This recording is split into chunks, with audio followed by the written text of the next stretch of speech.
The Notorious Chateau Marmont, Part 3. I'm Jason Horton. I'm Rebecca Lieb. And this is Ghost Town.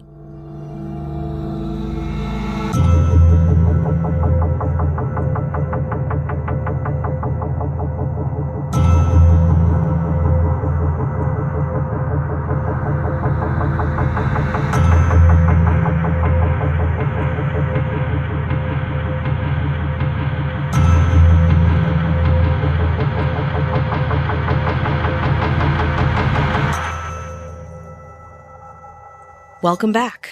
Now that we know all about the Chateau's history, Jason and I went to the Chateau to experience it for ourselves. And boy, did we.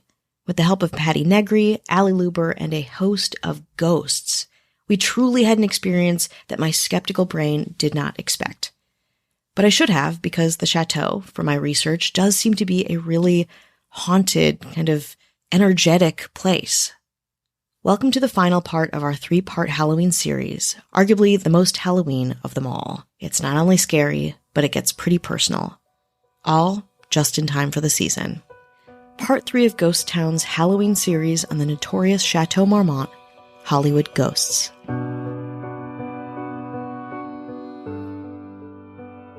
First, let's start with the fact that many hauntings around the Chateau are published and widely talked about. And of course, they would be. As Mark Rozzo says, but if any place in Hollywood is crowded with ghosts, it would be the Chateau Marmont. Even celebrities talk about their haunted encounters in the Chateau. According to Dan Aykroyd, even before you set foot in a room, you can have a ghostly encounter at the bar. Says Aykroyd, quote, "I love the bars there. They've definitely got some spirits. Was it a joke? Not a joke? I'm going to believe no." He goes on to say, quote, "Al Franken claims that he went there a week after my late partner John Belushi died in Bungalow 3, and John appeared to him. And Franken's pretty skeptical, but he's also quite serious. He saw a vision of him. Now, of course, skeptics would say, hypnagogic sleep, and you're dreaming. We welcome the skeptical view. I've stayed in the Marmont a few times, and I've never had anything happen." Actor Angela Bassett of American Horror Story also saw a ghost, one that was pretty type A. Her story goes that she asked the front desk if someone had cleaned her room in the middle of the night. The front desk begrudgingly responded no. Bassett told the story that she had left her clothes and jewelry out of sorts before going to bed, but once she awoke, everything had been put away, neatly, and things were exceptionally tidy. No explanation was available other than she had a, quote, tidy ghost. A man researching a book on the rock band The Doors was in his suite in a room that the band had stayed in back in the 1960s. He awoke to the sounds of a party. Once he opened the window to see where the noises were coming from, he quickly realized that the noises were in his room and all around him. That was a disturbing realization, and apparently that author left the hotel in the middle of the night. Rozzo gives us the lowdown of what he learned while writing his Vanity Fair piece while in the hotel. As for ghosts, well, a well-known actress once apparently insisted that she'd had sex with an amorous ghost in her suite. No names.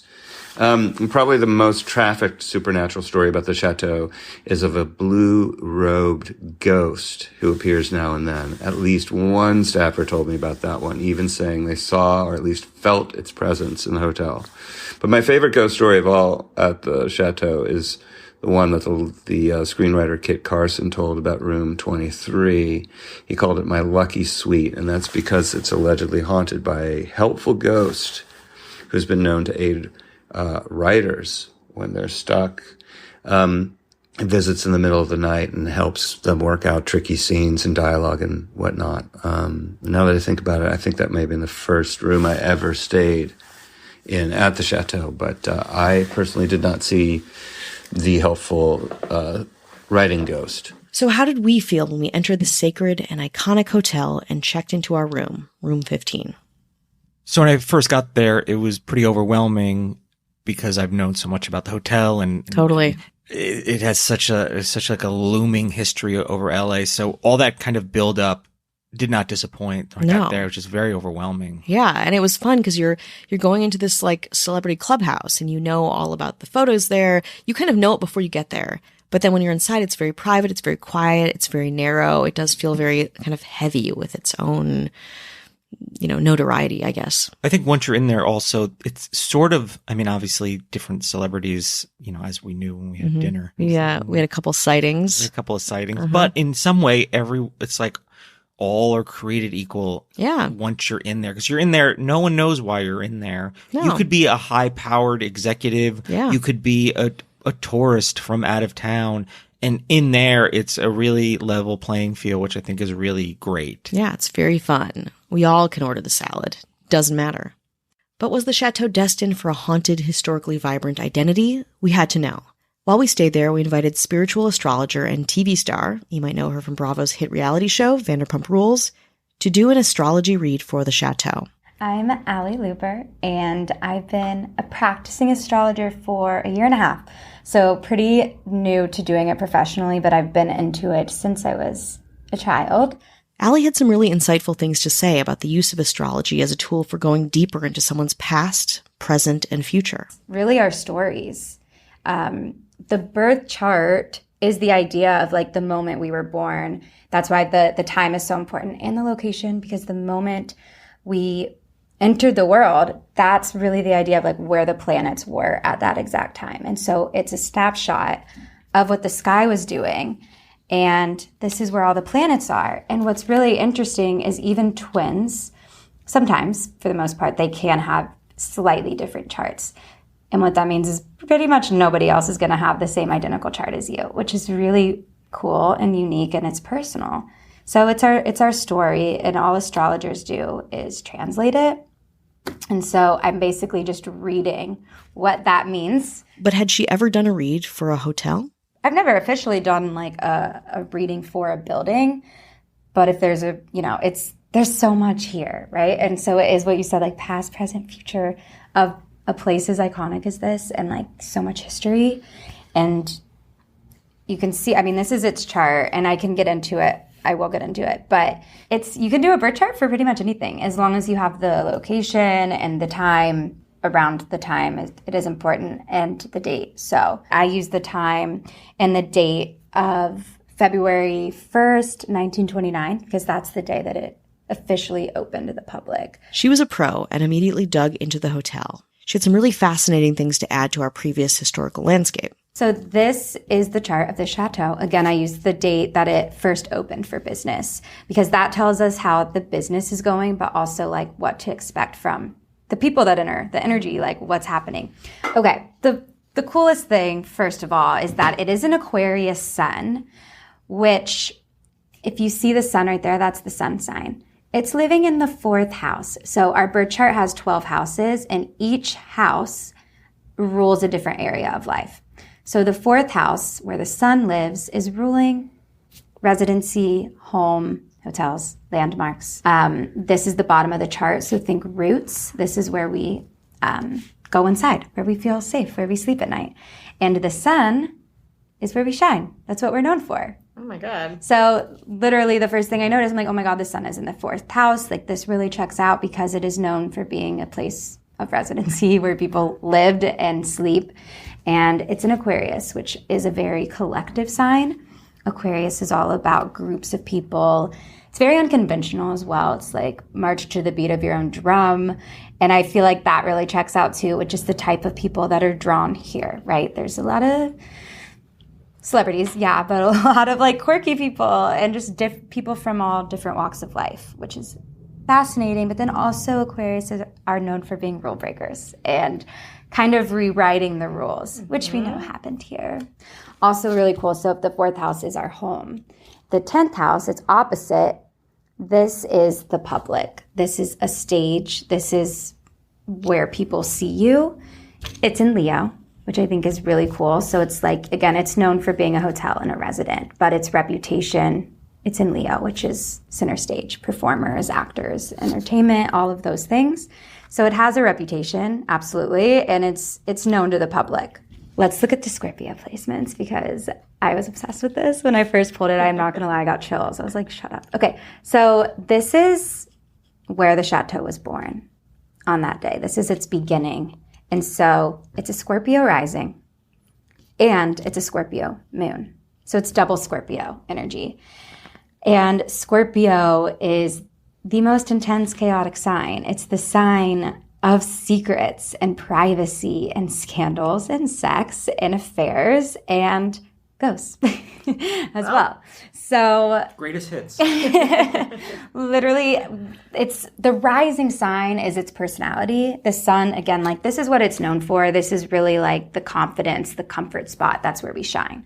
But the rising sign, it's kind of the backbone of its existence. Like this is really the energy that's always a part of the chateau. The moon is living in the first house, and okay, if the sun is where we shine, the moon is where we hide. The moon is our emotions, and it's our mind. And so it's so powerful. And if we don't pay attention to the moon, if we don't nurture it, everything else in our chart suffers. And so when the moon is in such a prominent house, which is the first house of self, it's really important to pay attention to the emotions. And because the moon is in Scorpio and it's a Scorpio rising, again, there's just a lot of hidden emotions, secrecy, things that are kind of kept trying to keep under the surface. But it's funny because like we know all the stories now, which I find fascinating because the first house, it's seen. This is something that's not like that. This is where we live, our physical body and what we look like and our personality. So people see the first house, but the moon doesn't want you to see it. Scorpio definitely doesn't want you to see it, but it's still being seen. And then we got Patty Negri in on the party. I have literally been doing this, seances, talking to the dead my entire life since I could talk. And seances literally since I was 7 or 8 years old. I was obsessed with dead people, but not in a dark or morbid way. I just knew they had stuff to say. So I stuffed towels into the door of the windowless hallway, and then I realized I didn't know dead people. So I'm like, Marilyn Monroe, and every person you knew at 7 or 8. And my little windowless, lightless hall filled with orbs and lights and shadows and sounds. And as I went screaming, running outside, I knew that it was real and it was controllable.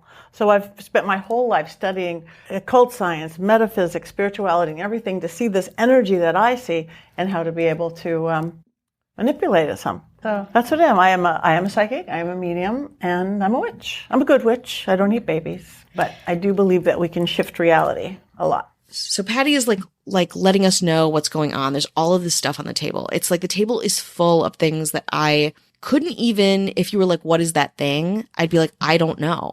Is it a technological marvel? Is it a piece of plastic? Like I literally, the one thing that I did recognize was a Ouija board. So what we have here, I'm mostly old school. I mean, I am a medium, so we don't need anything. Depending on the room, depending on the spirits, whether I channel or I just talk through them or for them, that's great. I brought some old school stuff like a Ouija board, if anybody's comfortable with that. I've never actually done a Ouija board. Like in it, yeah, in any. So my first foray into, again, I'm a skeptic. Wow, yeah. So my first foray into it was, I guess, somewhat of high stakes professional nature. Yeah, even as a kid, you never used a Ouija board.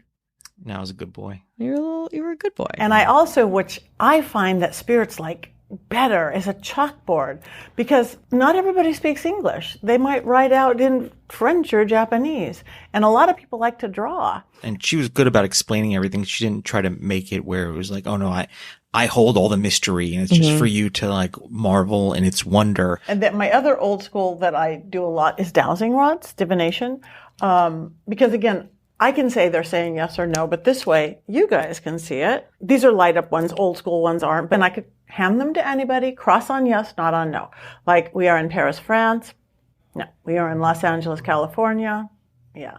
Everything else was kind of mysterious, and it felt at first like a little bit uncomfortable even being there. Like, am I going to touch something? Like, what's going to happen? These are tripwires. These are actually very high tech. They're not, these other things aren't high tech. These you rarely go off ever, ever, ever. Each light is a very separate K2 meter. I've had spirits be able to ring it this way. We'll go flash bright. Just like old school, we could say, okay, spirits, make the candles flash big or do whatever. Now we have technology that can do it as well.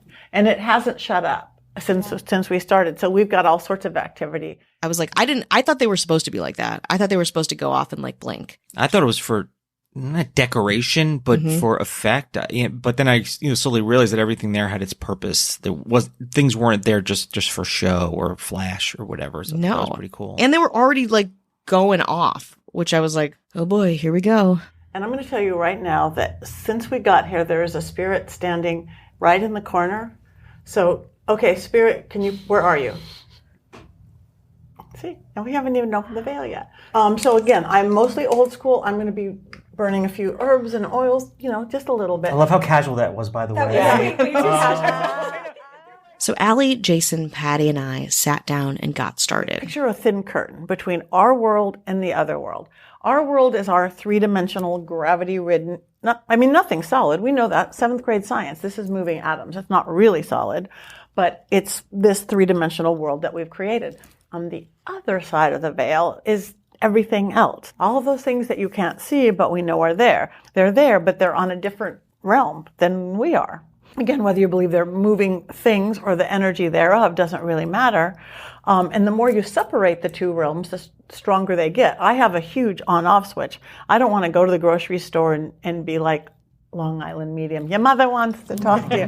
No, I just want to go for groceries. So off, and then when it makes it on, it's that much stronger. So and for you guys, it's just getting out of your logical brain, because that always shuts it down. That left brain, that doesn't make sense. Somebody just opened the window. If you just open up to the sense of possibility, then we can go anywhere. Let your right brain, your creative brain, or your heart, because they're actually starting to find thinking cells in our human heart. That's going to be the purest, that with our creative side, where anything can happen. I want to call the east winds.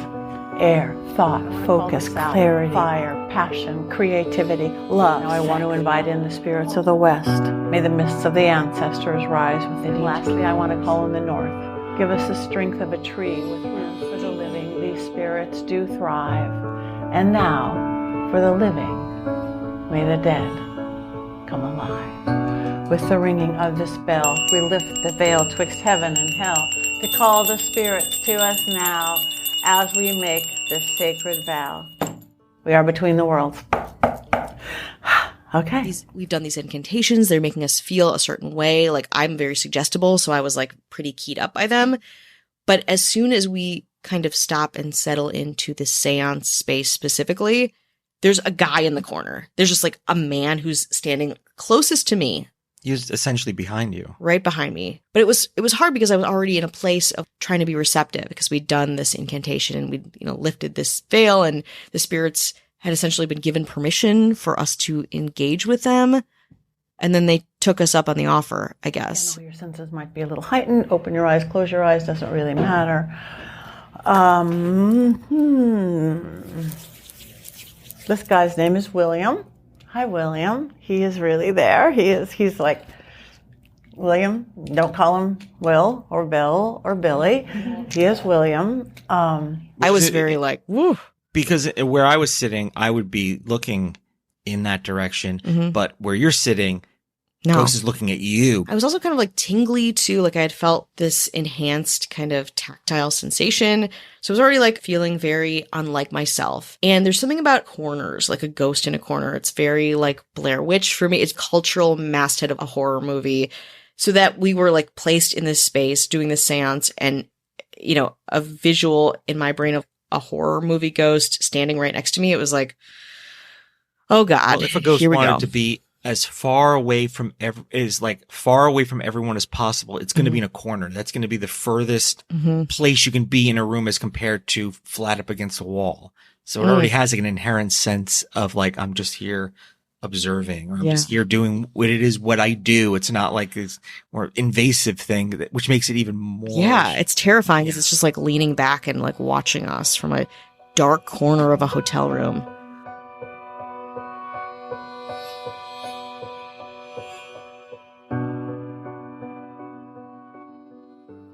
Because I'm feeling a little dizzy. Does anybody feeling a little dizzy? Yeah, really dizzy. Right. Did you drink a little or something? Okay, don't get us drunk. Okay. All right. So that's what feeling. It's like, ooh, I'm just a little lightheaded. So we're just feeling that from him. Was this your room necessarily? No. You've just kind of. He's totally just taken this hotel under. He did not die here. But some of his best moments of life were at this hotel.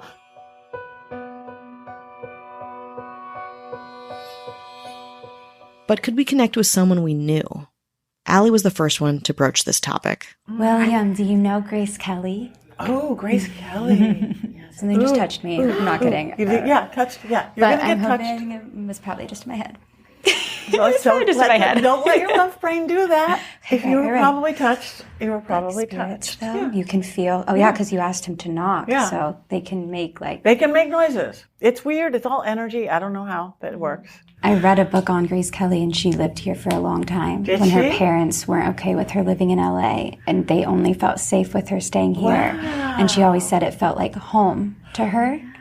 And her birth chart is very similar to the Chateau's birth chart. Really? Yes, like they have a lot of similar placements. Spirits. We have an astrologer here. So the Grace Kelly read that Allie did was essentially saying that their reads were connected, that their fame was very similar, that they mirrored each other in being very private and feeling like themselves. And it felt very appropriate for both reads. Whew. I just, complete shift of everything, like we just went underwater. So, Grace Kelly. And just like that, Grace Kelly was communicating with us. Honored to be here. Are you here with us now? Can you show us? Goosebumps all over. Oh okay, my she's here. She's here. Okay, she's going to be right by you, Rebecca. She is right by you. She's standing kind of behind you to your left. Grace, where are you? Oh my gosh. You feel it? Do you feel something right there? I just feel like very like there's like a lot of vibrating happening. Yeah. Because it's spirit, it's energy, it's everything. And it just got warm in here. I'm like sweating. Yeah, it just completely like a many degree temperature change. Oh my gosh. And look at, these all went a complete They did different different color. They were colors. pinks and blues. And that thing was like swinging back and forth. Yeah, it was heavy. It was heavy because it's like, just in the who you can talk to, being in the presence of Grace Kelly is huge in itself. Yeah. Never mind all the stuff around it. Because, the first few people were, people that we didn't know, or I say not people of note that we know of note. Sure. So the weight isn't as heavy, but Grace Kelly shows up and you're like, okay. Yeah, this is serious. This is go time now. Like now, you have all these questions. You don't even know where to start. Okay, Grace. So did you like living here? Yeah. Do you hang out here a lot? No. But you were happy to come. No time and space. Questions for Grace? Did you like being a princess? Yes. Yes, that was even a bigger yes. I know, that was a bigger yes. Did you have any fun love affairs here? Oh, big time. We used the Ouija board, and then we used the chalkboard. And the chalkboard I'd never used before, and I found that to be really interesting because you're essentially getting used, like the Ouija board, for the spirit to draw through you. So you're helping them facilitate a drawing. And we got a couple of things, but I think the one that stood out to me the most was this photo of what to me looked like a gorgeous ball gown kind of a thing. And you're like, oh, are you showing us what you wore? Are you showing us kind of how you felt here? You're kind of guessing more pictorially, which was really interesting based on the, Ouija board, which you're kind of guessing letters. Okay, waking this up. This is for Grace or whoever we bring in tonight. So same kind of thing. 2 fingers, light. Okay, so Grace, you can write, or you can draw, or you can make shapes. Let's see if it moves easier. She's getting the hang of this. Again, you kind of have to look at from all sides sometimes. It looks like a woman. I thought of like a dress. Too. Oh, look at there. Like a Marilyn Monroe dress, like if her head is here and her feet are here. Yeah, I mean, when you see a picture, it would definitely, for the few things that we thought it could be, it did have a sense of being grand. It wasn't some small, boring thing. It was like some very kind of grand, like it's a butterfly, it's a dress. And something strange even happened with the reader that would go off, making sounds or playing songs. I didn't touch that. Really? No. Amazing Grace. Did it like oh my gosh. Wow. I'll set this here for a minute. Wait. Amazing Grace. I also consider myself a skeptic. I also feel like I have a lot of checks and balances in my brain that doesn't make me super receptive to an experience like this. But there was this one part where the machine, I forget what it's called, where the machine. I keep calling it a talk box. I think one of them was a spirit box, I think. Okay. But That the sounds other better one, than sounds better than talk box. but not the talk box. The other thing that looked like a little tiny, like, robot radio thing. Oh, like like some kind of meter type thing. Yeah. It would it would beep and it would play music. There were certain times where it would play certain things. But during the Grace Kelly part, it starts playing Amazing Grace, which is like, fuck, like of all the things all the songs, whatever. And we were just like, holy fucking shit. And again, it's like the fact that we could like communicate with Grace Kelly, the icon, the Hollywood legend. It's like, sure. But then it's like this connection with this thing to this person we're trying to talk to. It like, I was like, I think she really likes you, Allie. I think she just, yeah. You're the one who wanted to call her in. Right. Oh my gosh. She liked Allie. But as the read with Grace Kelly concluded, we had to at least try to communicate with someone who had a not so great end at the chateau. I asked Patty if we could maybe connect with John Belushi, so we called him. It immediately got dark and very, very intense. We'll walk you through what happened after the break.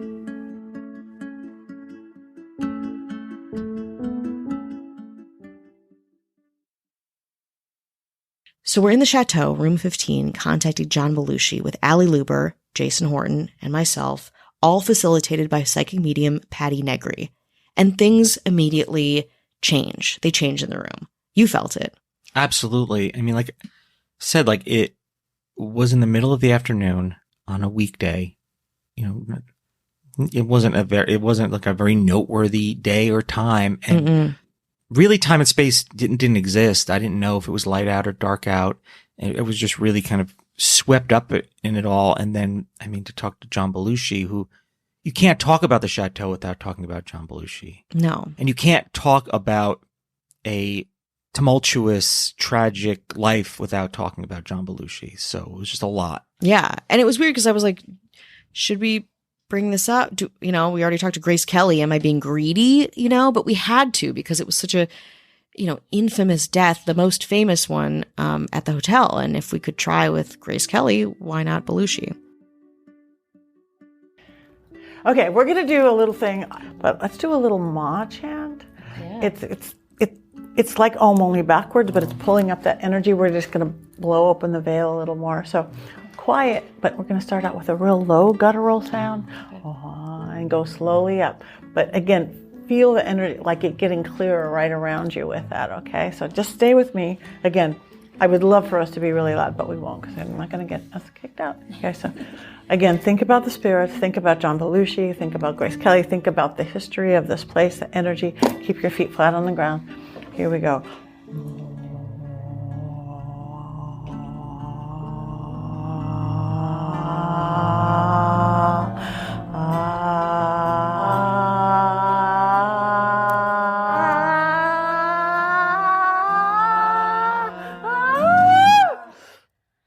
Oh boy, he's here. The whole energy just filled the room. It feels wildly different. It's like wildly different. My nose is going crazy. Cocaine. I don't know. My nose is going I'm not an expert in cocaine, but it's going absolutely insane. Oh wow. So heavy through here, through the head, so thick. Yeah. Okay, do you like blue? No. You want red. Okay. Take a stand. Okay. All right. Okay. John. Oh my God. I can hardly talk. Like this is closing up. I don't know if, however he died, if this really closed up, like, that's what it feels like. So John, are you here? John Belushi. Yes. So are you stuck here? No. You just came because we called you and yeah. Do you hang out here? Yeah. I'm a little dizzy again. We got The drug craze dizzy going again. Ooh, and I'm wiry. I'm wiry. Yeah, It's it's just a very different, like, This is very. I don't want to like move This too feels fast. heavier. Yeah. And it's like coming and going for me. But it did. It felt like a much different thing. It felt like the air kind of got sucked out of the room. It felt very heavy and hot when it didn't before. And then we started hearing things from the spirit box, you know, things that kind of felt like they connected with his life and death. Okay. Anything you want to tell us? Yes. Nice. Okay. Nice. Do you want to try the goofy box? Yes. Okay. Let's see. Oh boy. Belushi and the Goofy Box. Belushi in the goofy box. There we go. Okay. Put on Belushi.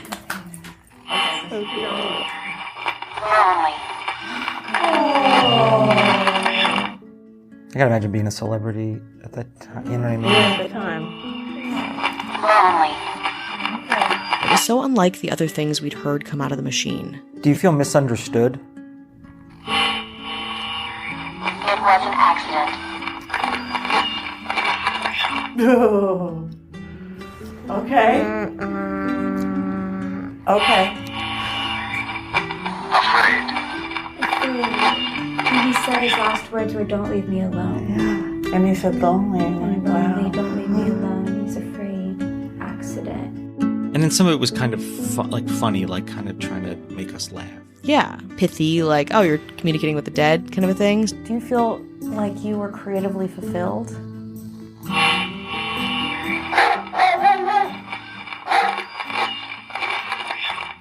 He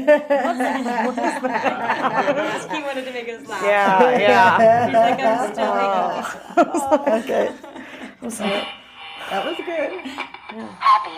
Happy. Okay, good. Okay, we've lightened it up and changed the subject. Oh my That's good. You're good.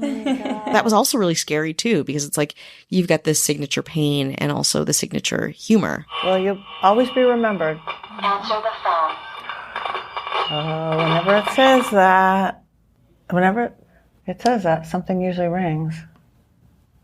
Or later in the night. Was he just fucking with us? He just fucking with us? Yeah, I think so. Maybe that's it. Yeah. He was making sound effects. Right, because that, it was like, he knows what we're doing. Okay. All right. Sound effects. That's good. All right. We'll turn this off. Last one. Peace. Peace. That was pretty good. And then we wrapped things up. And like a beautiful net, see this net closing right around this space as we slowly close the veil between the worlds. Okay. We were all pretty depleted. I think I felt very tired. It felt like a whirlwind. It was a lot of like high pressure kind of ghost in encountering. And again, I am also like such a skeptic.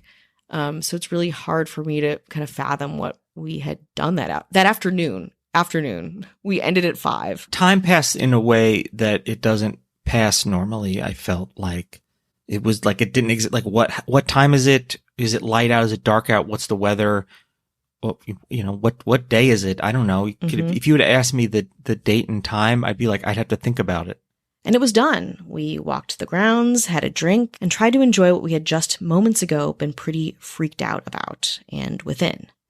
While we were away, though, something else happened. Hi, everyone. This is Brian, guest producer on the show. And I was there recording while all this stuff was happening. And I found a little something wild while I was in post-production on this episode. See, we were recording and everyone had their own individual mics. And I had one backup mic kind of recording the entire room.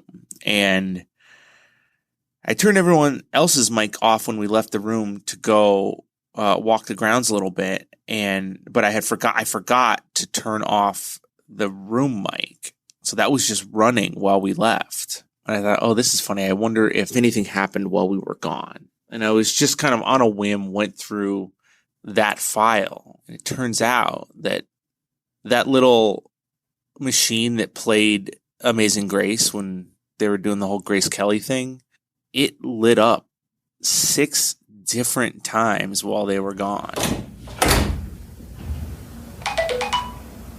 And we didn't really get into everything that happened during the seance, but there were 6 different spirits that they interacted with over the course of that afternoon.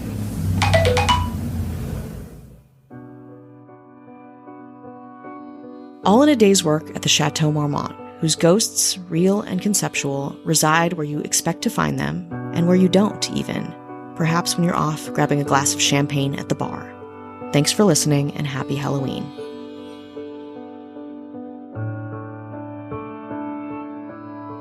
Featured in this episode were Patty Negri, psychic medium and good witch, who has conducted seances on TV, radio, and film, and all over the world.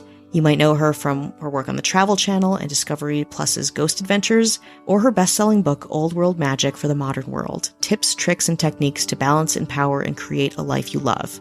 She has a podcast called The Witching Hour and is a partner and educator at University Magicus Spirituality School. Ali Luber is a spiritual astrologer, model, and entertainment industry professional living in Los Angeles. You might also know her as a cast member on Bravo's hit reality show Vanderpump Rules, whose 11th season will likely air in early 2024. And Mark Rozzo, a contributing editor at Vanity Fair and author of Everybody Thought We Were Crazy, Dennis Hopper, Brooke Hayward, and 1960s Los Angeles, now in paperback. Always researched and written by Rebecca Lieb and Jason Horton, this episode is guest produced by Brian Fernandez.